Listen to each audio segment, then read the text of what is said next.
Hi everyone, and a very warm welcome to today's SME Club event. For those of you who I've not met before, I'm Jen Quinn, Growth Manager at Virgin Money Manchester, and we're delighted to be sponsors of today's event. Our key focus at the moment is to ensure that our customers are supported. Information on the support offered can be found on our website, and we'll be sharing that link with you all following today's event. Please do feel free to get in touch with me or any of the team if there's anything else that we can help you with. We'd love to hear how you found today's event. Please do tag us in your social media posts. That's at Virgin Money on all social platforms. Today, our panel will be discussing key business decisions in a time of crisis. Frank Ofonagoro, Director at Quantuma, will be chairing today's panel. So for now, I'll hand over to Frank and look forward to catching up with you at our next event. Thank you, Jenny.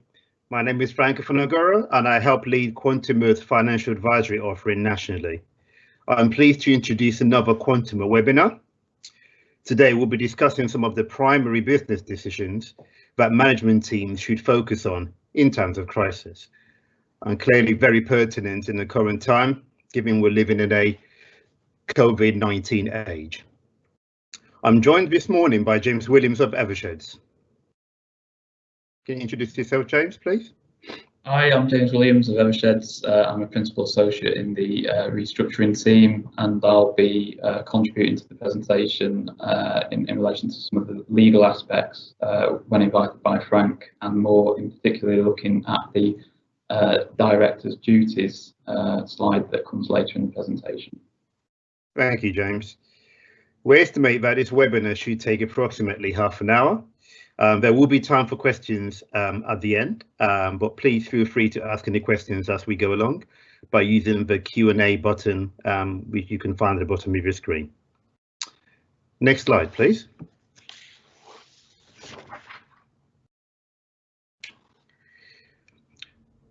So crisis management structure. So the slide shows the obvious operational functions that any typical business would have. During a time of crisis, having a clear understanding of who is doing what in relation to managing any issues which may arise on a functional basis is really, really important.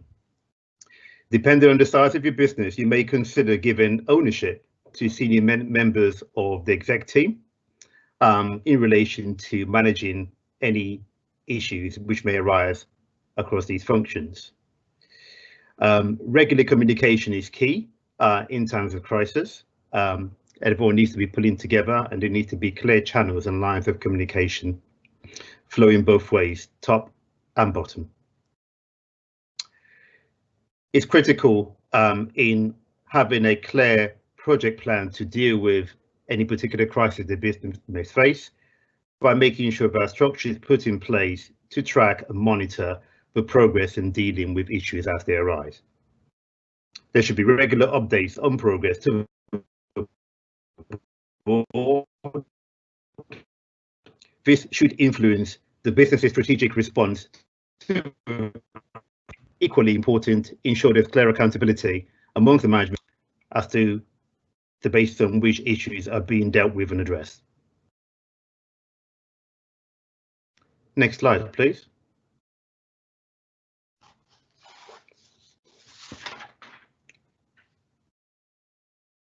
So what are the key tools that we use in addressing a business that's facing crisis and trying to understand exactly where the problems lie and how they can be addressed?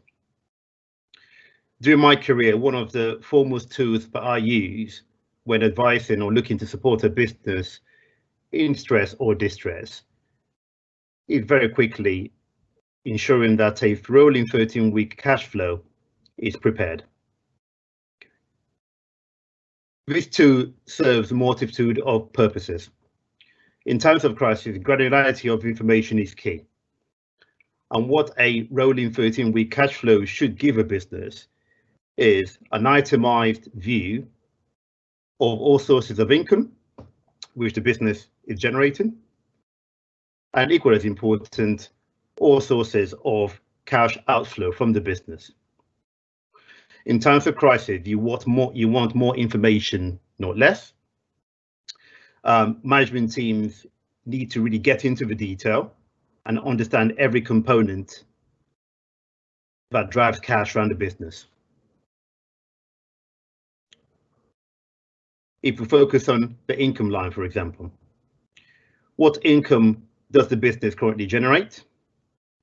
Will these income streams continue during the crisis, or are any income channels being fundamentally impacted by the ensuing crisis, for example, COVID? Are there any revenue channels which have been lost or completely turned off?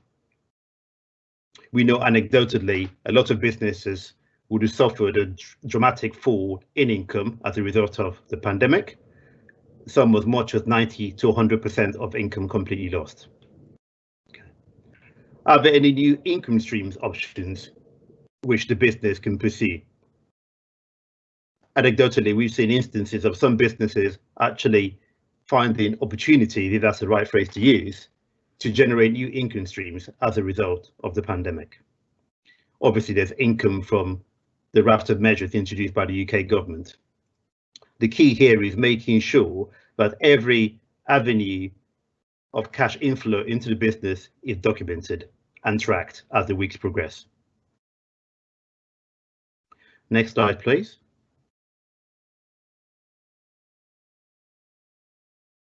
So continuing on the cash flow of the business and understanding how cash moves around the business. If we look at the expenditure and expense aspect of the P&L, this is absolutely critical. Given the fall off in income, which most businesses have experienced as a result of the pandemic, understanding the cash outflows of the business and where cash leaks from the business is absolutely critical in ensuring that the business can manage limited cash resources. Again, I make the same point. Granularity is key. And with regard to the business's cost, it's all about understanding where costs can be minimized or indeed eliminated in a low or no income environment. A request which I often make to my clients when I'm engaged in supporting a business in crisis and focusing on cash is typically to ask them to list all of their direct debit and standing order payments that the business has and review on a line-by-line basis whether they can turn any of these payments off. Indeed, I've often been amazed in my career when I'll find instances when I take businesses through these exercises where they've identified certain direct debit or standing order payments for either lapsed services or for services which the business didn't even realize they were still paying. As part of this process, I would also advise to engage your lawyers to help you understand where there's contracts that the business is tied into that either it no longer needs or it would be beneficial to exit from. Understanding the basis on which you can exit certain legal agreements, obviously mindful of the cost benefit aspect of every decision, again, is important in trying to understand and minimize cash outflow from the business. If we take some of the P&L cost items, where you have existing loans on a multitude of loans, are you speaking to your different loan providers to see what forbearance they can provide? It's consolidating those loans and options perhaps to give you, again, more visibility and control of the finance cost of the business. If we look at property leases, for example, I would advise businesses to undertake with their legal advisors a review, if they have a raft of leasehold premises, a review of each and every lease agreement to again understand the avenues that they have to legally exit some leases, and again undertaking a cost benefit analysis of ease of exiting a lease versus the cost needed to do so. Now, clearly, in the current environment, the UK government, again, with a focus on supporting businesses, has currently put an embargo on the ability of suppliers, landlords, etc., to take certain enforcement action against businesses. There's currently an embargo on the issue of winding up petitions, statutory demands, up until the end of September. Now, whilst this is undoubtedly of help to businesses, I would advise that businesses be careful how they play that particular card. Okay. Ultimately, whilst key suppliers are embargoed from taking enforcement action against businesses, ultimately businesses will still have to work with these suppliers after that embargo is released on the end of September. So I would urge businesses, whilst yes, they can benefit from the prohibition from suppliers taking action where debts remain unpaid, to still ensure they enter into constructive dialogue where possible. In my experience to date, suppliers are being as supportive as they can where possible, whilst acknowledging that it is overall a difficult environment for everyone involved. Next slide, please.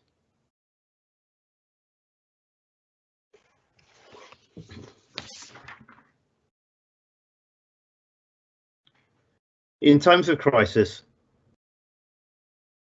management's abilities to be able to understand who their key stakeholders and manage them accordingly becomes more important than ever.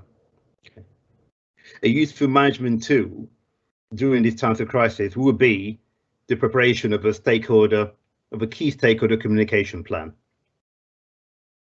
This is critical. Okay. The identification of the business's key stakeholders in most instances will be obvious. You have your lenders, key suppliers, customers, landlords, etc. However, attention should also be paid to the company's suppliers, and indeed other stakeholders such as pension schemes and HP providers. It's imperative that as a management team, you understand, or at least seek to understand and map out the key motivations, objectives and concerns of your key stakeholders. Engage with them. Find out exactly what their financial position is and what the pressures are on their business models. And I think only by seeking to reach out and engage with your key stakeholders, make their issues your own, as it were, and actually map out how you can, to the extent possible, address their concerns, will be absolutely key for many businesses staying in control of their destiny and in control of their agenda. From experience,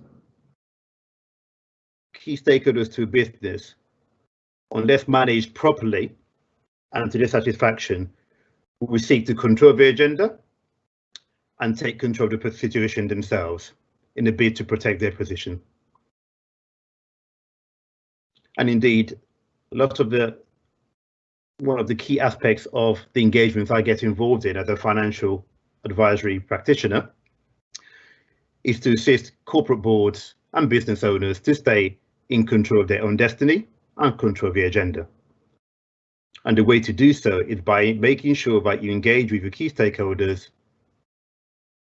update them often,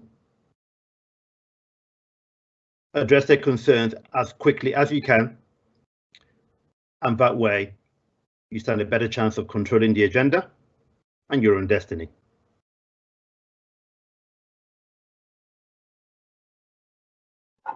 Next slide, please.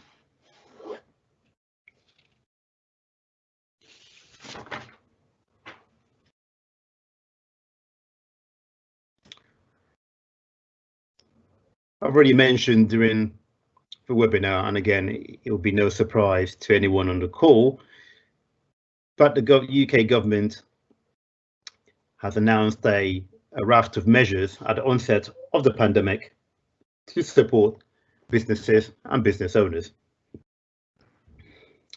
I would imagine most businesses where they qualify will already have applied for financial support, whether the bounce bank loan, coronavirus business interruption loan scheme, and its larger equivalent, the coronavirus large business interruption loan scheme.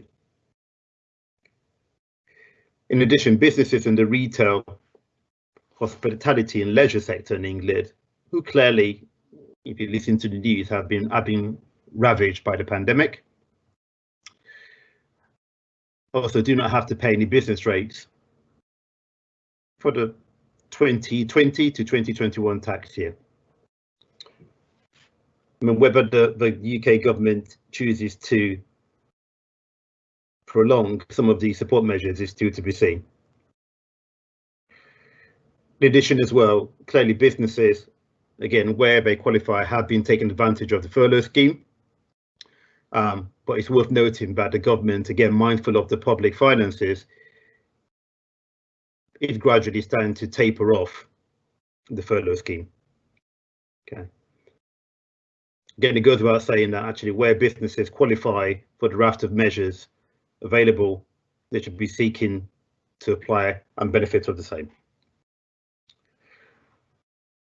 Again, at the risk of teaching anyone on the course to suck eggs, I would also make the obvious point that businesses and business owners should just keep abreast of the news, as this is very much an evolving situation, and the government might well see fit to either prolong some of these support measures or indeed introduce new ones or tweak existing ones. So being vigilant and just keeping abreast of announcements from the government, I think would be advisable.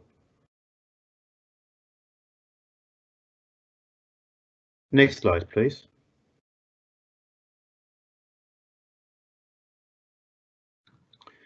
So I'll hand over to James just to talk about directors' duties and just general solvency advice. Over to you, James.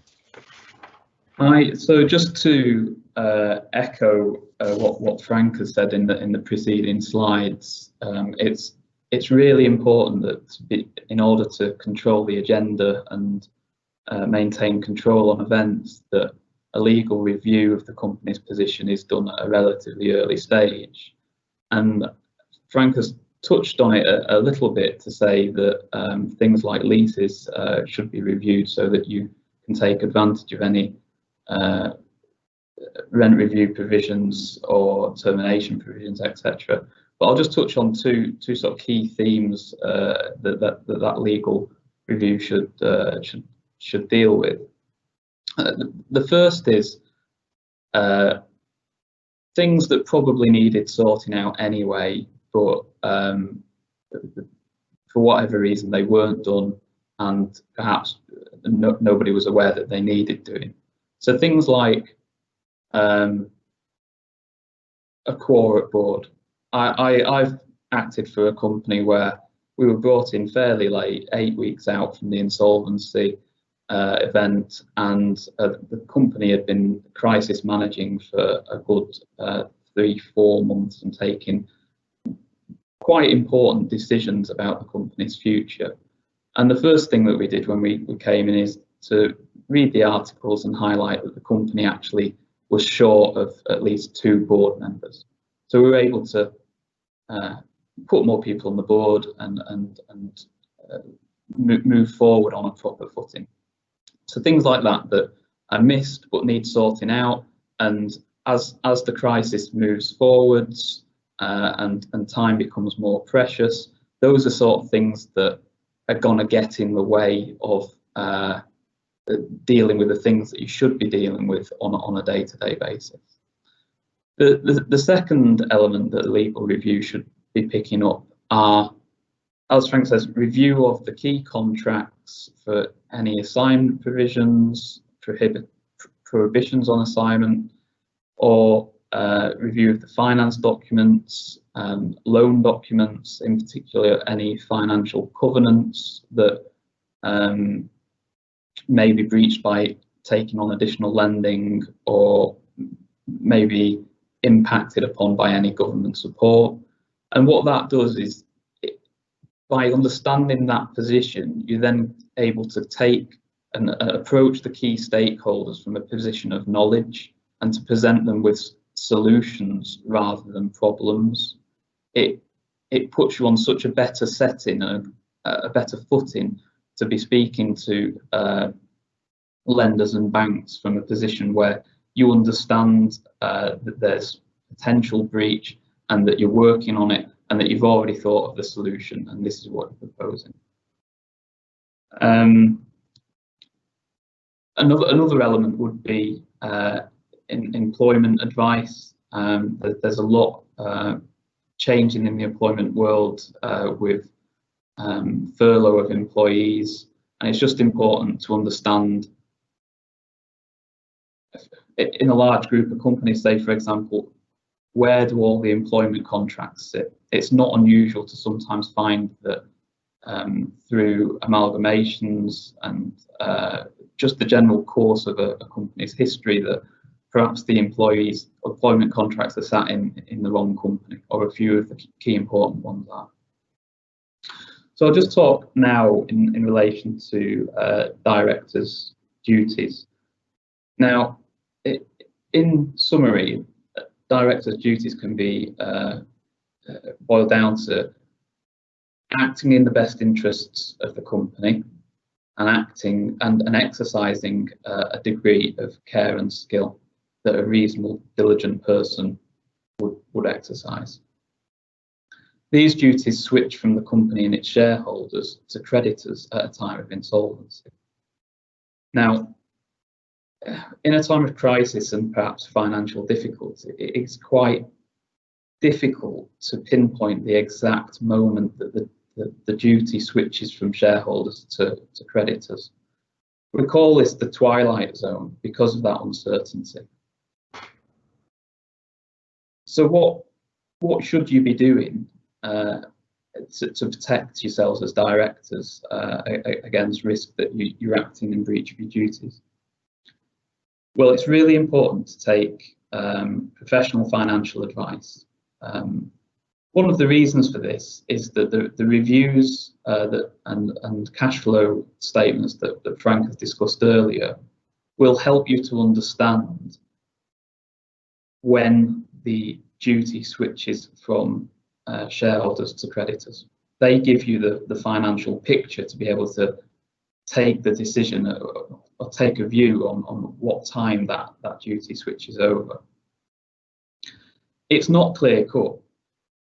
At a time of crisis, certain contingent liabilities, perhaps a guarantee liability, might be becoming more certain to materialise, which has an impact on the solvency of the company and therefore the people that you owe duties to, and perhaps the decisions that you start taking.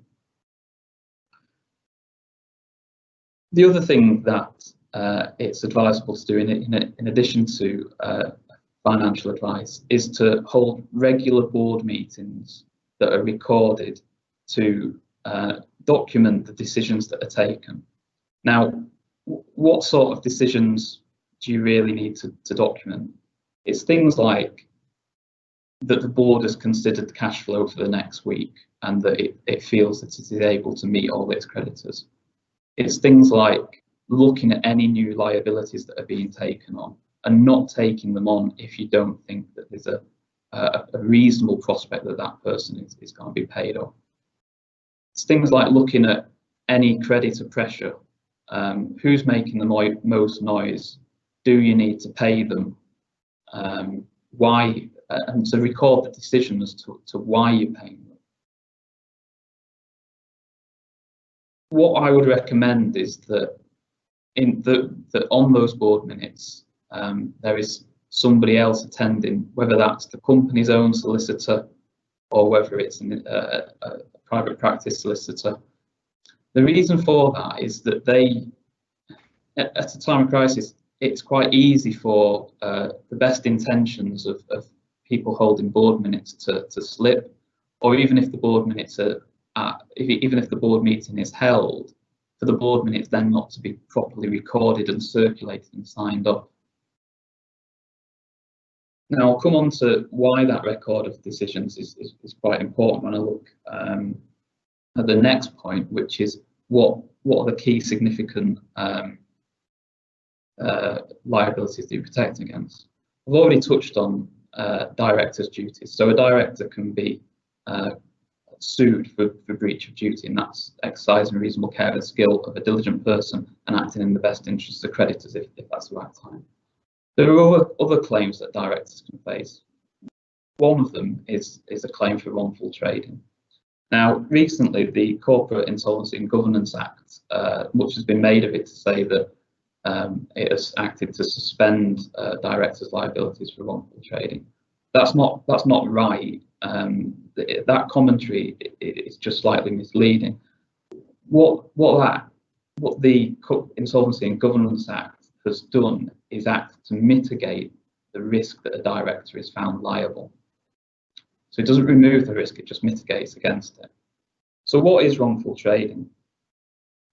This is a liability that's triggered at a time when a director knew or ought to know that there's no prospect of saving a company, and that at that time that person did not take every step to minimise loss to creditors.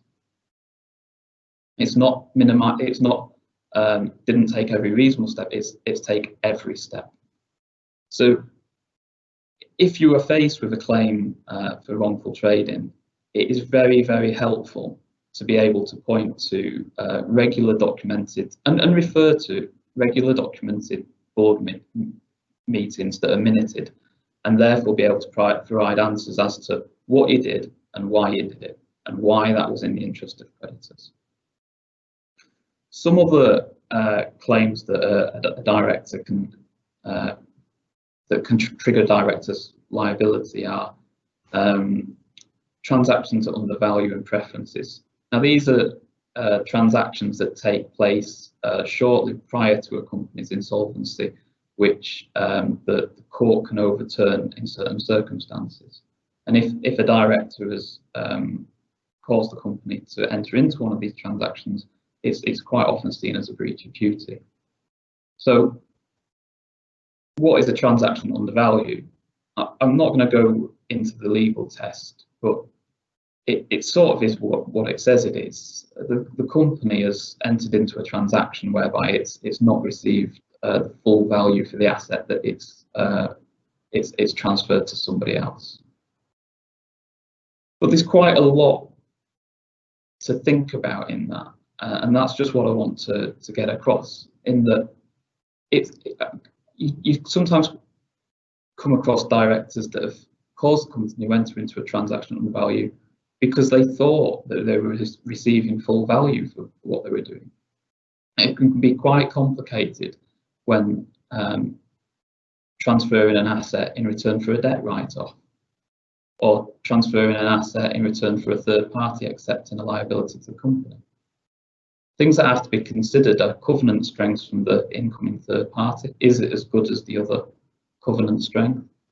And is the debt write-off, is it a real debt, and is the amount written off the full value of the asset? Those transactions, if they are entered into, need to be carefully thought about in conjunction with financial advice from someone like Frank to give valuations for the asset and to give valuations for the considerations received, and legal advice to ensure that the transaction undervalue provisions in the Insolvency Act are not triggered. The second sort of transaction that I mentioned is a preference. And this is really where a creditor receives a payment shortly before a company's insolvency, and that payment has put that creditor in a better position than it would have been in, and that there has been a desire to prefer that creditor. Paying off your friends, for example, that's what that is protecting against. But what I want to highlight is it's something that's quite easy to be and sometimes inadvertently done, where you have a group of companies or associated companies with lots of intercompany debts, and those related companies start receiving repayments of their debt from the trading company or the company that's facing insolvency. I've acted for directors in cases where there has absolutely been no desire to prefer the associated company. The payment was made in its regular course of business, and that if it hadn't have been made, the insolvency would have been triggered quite a lot sooner. So it's all very innocent. But the provisions of the Insolvency Act provide that where the company is associated and meets the tests for that association, that there is a presumed desire to prefer that company. And that puts the onus of proof on the recipient company and also on the directors, therefore, to rebut that presumption.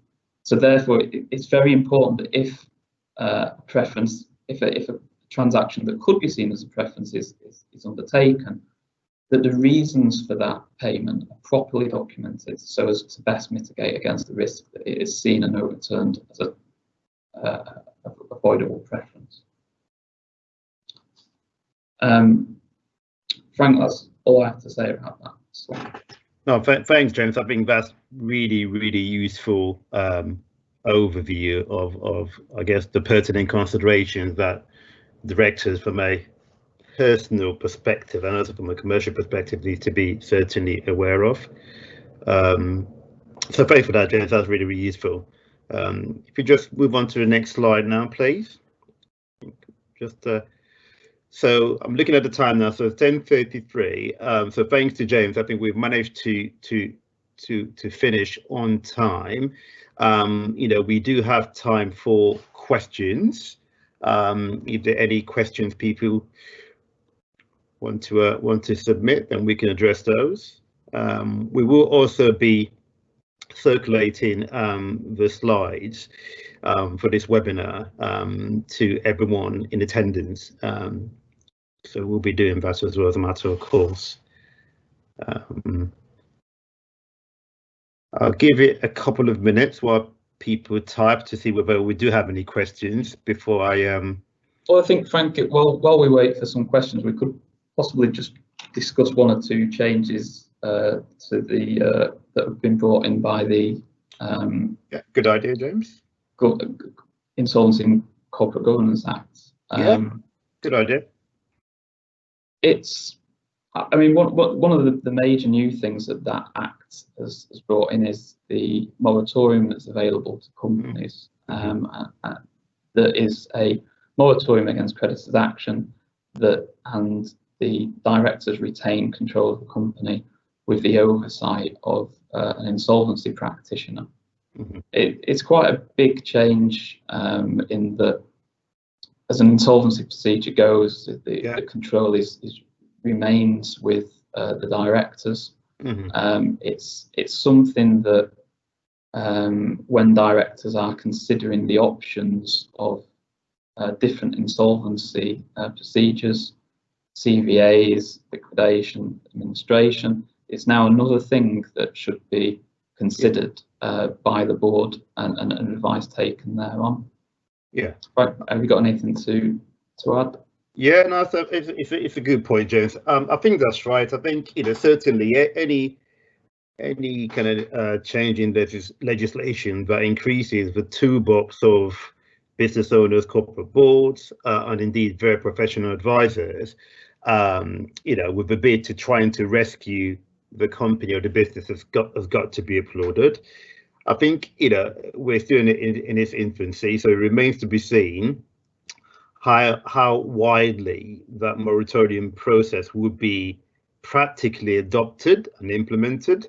I mean, you have various views around the market. I think the key point to make about that moratorium process is, well, the key provisos have got to be that the monitor, i.e. the insolvency practitioner, and indeed the business or the board have to consider that the company, so as opposed to just the business, but the company, i.e. in terms of shareholder value, is capable of being rescued as a going concern. So where that's distinct from your pre-pack, where actually a pre-pack is simply seeking to preserve a business by transferring it to a new vehicle.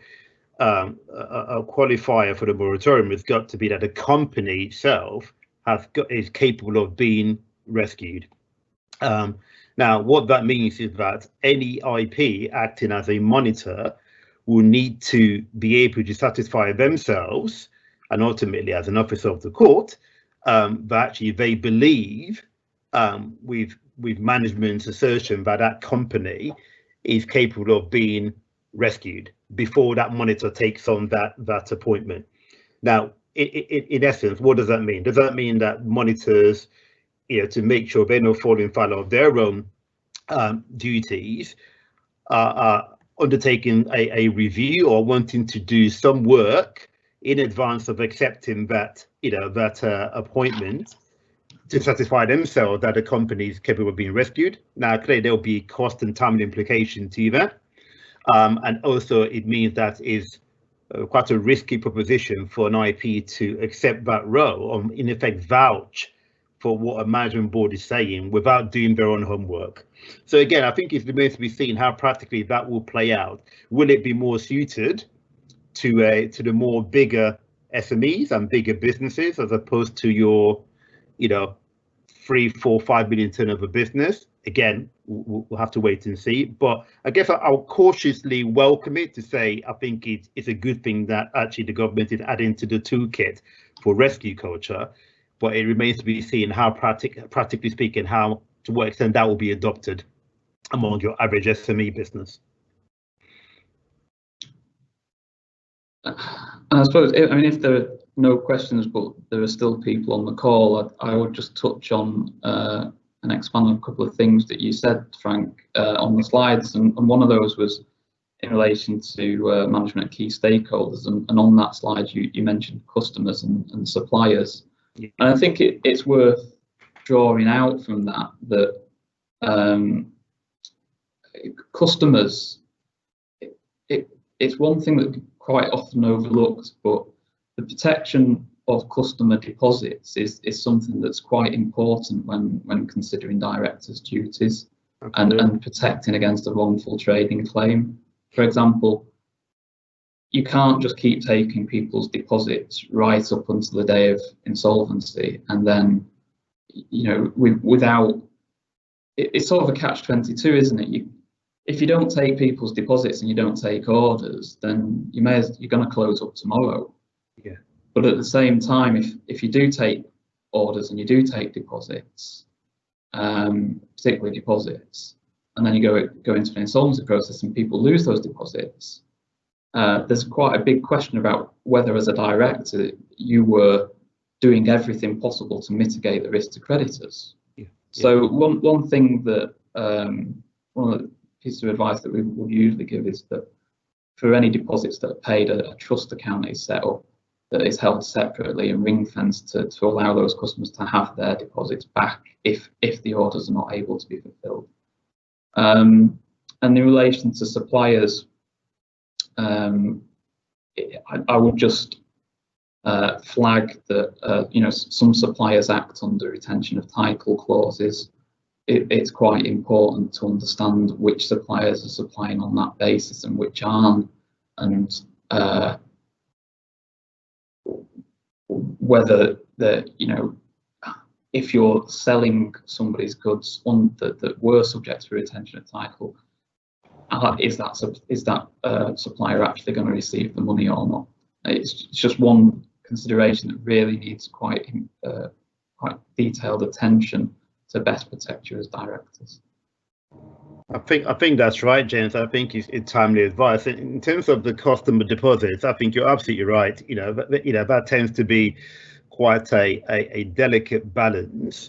To be struck by management teams, absolutely, because actually, announcing that you're seemingly changing your business model by no longer taking deposits, again, does that almost signal to your customers that actually you're no longer a going concern, and it might end up becoming a self-fulfilling prophecy. So it's a decision but needs to be looked at carefully by management teams. I mean, what I would say, just to add to what you said, is again, it goes back to management teams and boards ensuring that in totality, all the steps that they're taking, so the legal advice, the professional advice from restructuring professionals, the constant assessment of the business and minuting the same, actually at any given point in time, can they demonstrate, yes, we did continue to take deposits because based on detailed assessments of where the business is and its viability and its how long it's got in terms of its cash flow resources, they believe that at that point in time that they continue to take deposits, they believe the business was still viable and was capable of being turned around.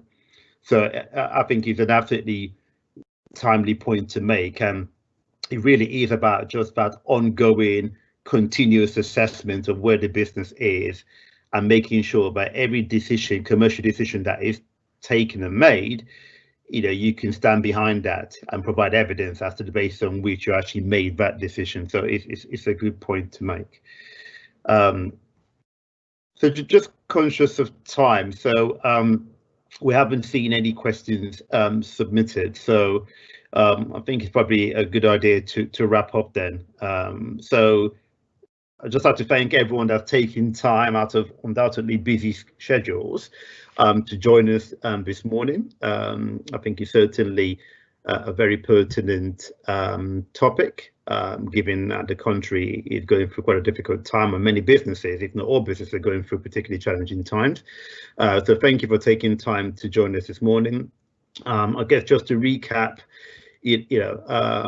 having a structure that facilitates making the right decisions is absolutely critical at this current time. Engaging with your stakeholders, getting into the detail of your business, understanding what drives your business, what drives cash inflow, cash outflow, getting into those weeds, into the details is critically important. It gives you as a management team the visibility to be able to better manage the business and better manage your stakeholders, and ensuring you stay in control of the agenda and your own destiny. So once again, thanks for joining us this morning. We will be sharing the slides, as I said earlier, to everyone on the call. My contact details are there, but we'll also share James's contact details as well. So apologies, James, we weren't just leaving you out. So thank you once again. Goodbye.